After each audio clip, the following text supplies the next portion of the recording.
दरेवाडी नारायणडोह रस्ता येथील गट क्रमांक 77 मधील पवन धूत व बेरड यांचे सामायिक हिस्से होते व आजही आहेत।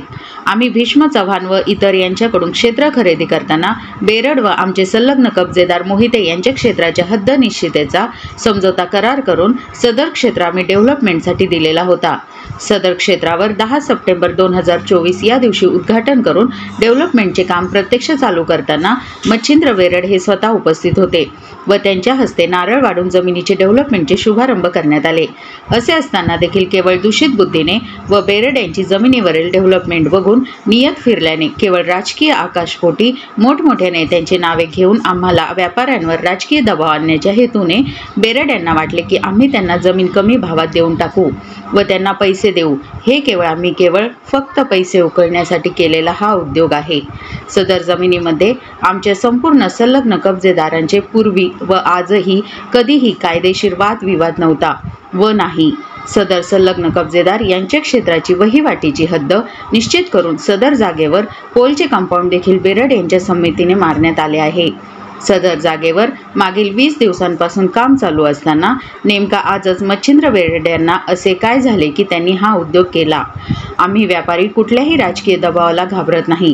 केवळ आम्ही मारवाडी समाजाचे असल्यामुळे बेरड यांना वाटले की मोठमोठ्या राजकीय नेत्यांचे नावे घेऊन आपणही जमीन त्यांच्याकडून स्वस्तात लुबाडून घेऊ। या संपूर्ण प्रकरणासंदर्भात लवकरच आम्ही वकिलांच्या कायदेशीर सल्ल्याने बेरड व तत्सम जे काही राजकीय पुढाकारी व पक्ष यांनी आमच्या जमिनीची जी बदनामी केली व आमच्या जमिनीत बेकायदेशीर प्रवेश करून जो काही उद्योग केला त्यांच्या विरुद्ध फौजदारी गुन्हा दाखल करणार असल्याचे जमिनीचे मालक पवन रामप्रसाद धूत व ॲडव्होकेट पियुष पुरोहित यांनी घेतलेल्या पत्रकार परिषदेमध्ये सांगितले व जमिनीचे सर्व पुरावे सादर केले। नमस्कार, हे माझे क्लायंट आहेत पवन रामप्रसाद धूत, मी त्यांचा वकील ॲडव्होकेट पियुष पुरोहित। सदरची घटना आज जी घडली की यांची गट नंबर 77 मध्ये जी जमीन आहे ती संलग्न कब्जेदार सामायिक हिस्स्यामधली जमीन आहे आणि यांचे जे क्षेत्र आहे यांनी भीष्म चव्हाण यांच्याकडनं हे खरेदी केलेले, त्याचा कायदेशीर सर्च रिपोर्ट वगैरे खरेदी करून घेतलेलं आहे यांनी। जे बेरड आहेत यांची या जागेवर क्षेत्रावर जी त्यांची खरेदी आहे ती 10 आणि त्यांचे जे संलग्न कब्जेदार आहेत जायबाय म्हणून अशी 20 गुंठ्याची खरेदी आहे। 20 आणि यांची 188 आणि अजून एक संलग्न कब्जेदार आहे मोहिते म्हणून, त्यांच्या 84 जण ही 84 असे मिळून 316 गुंठे पूर्ण क्षेत्र आहे या जमिनीचं। यांचं खरेदी होण्यापूर्वी 1 वर्षापूर्वी ऑक्टोबरला मच्छिंद्र बेरड आणि मोहिते यांच्यामध्ये एक करारनामा झालेला नोटरी यांच्या चतुर्सीमे बाबतीतचा। यांची हद्द निश्चित करण्यात आली होती। यांना रोडवर 20 गुंठे काढून देण्यात आलेली, त्याचा फ्रंटही याच्यामध्ये नमूद आहे। जागेचे सगळं उर्वरित जे क्षेत्र आहे ते पवन रामप्रसाद धूत व त्यांचे इतर पार्टनर आणि स्नेहल विष्णू मोहिते असं यांनी कुठेही त्याच्या 20 गुंठ्या जमिनीवर कुठेही ताबा मारलेला नाही। यांचं कुठेही त्या 20 गुंठ्याच्या जमिनीवर अतिक्रमण नाही। त्याच्या 20 गुंठे त्याला पूर्ण मोजून त्याच्या ताब्यात देण्यात आलेली आहे। सदर जागेवर कंपाऊंड मारलेले पूर्ण 77 गुंठे मागील 20 दिवसापासून जागेवर काम चालू आहे।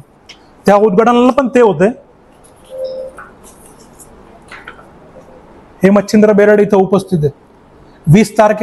10 तारखेला जमिनीचा शुभारंभ करण्यात आला डेव्हलपमेंटसाठी। हे स्वतः तिथं उपस्थित आहेत। आता कुठल्या दबावात वाटतायत का ते कोणाचा छळ केलेला आहे इथं?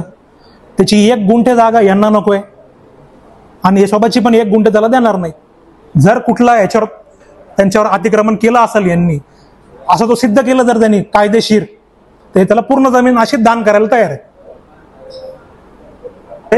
माझे अशील जे आहेत पवन रामप्रसाद धूत व इतर हे सगळे त्यांच्या कामानिमित्त आडते मार्केट यार्डला होते। ते जागेवर कुणीही नव्हतं।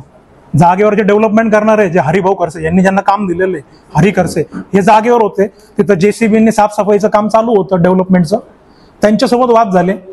तो स्वतः तिथं आला, 400-500 गुंड लोकांना घेऊन आला, त्यांनी स्वतःची गाडी जाळली असं यांचं म्हणणं आहे आणि JCB त्यांनी जाळण्याचा प्रयत्न केला।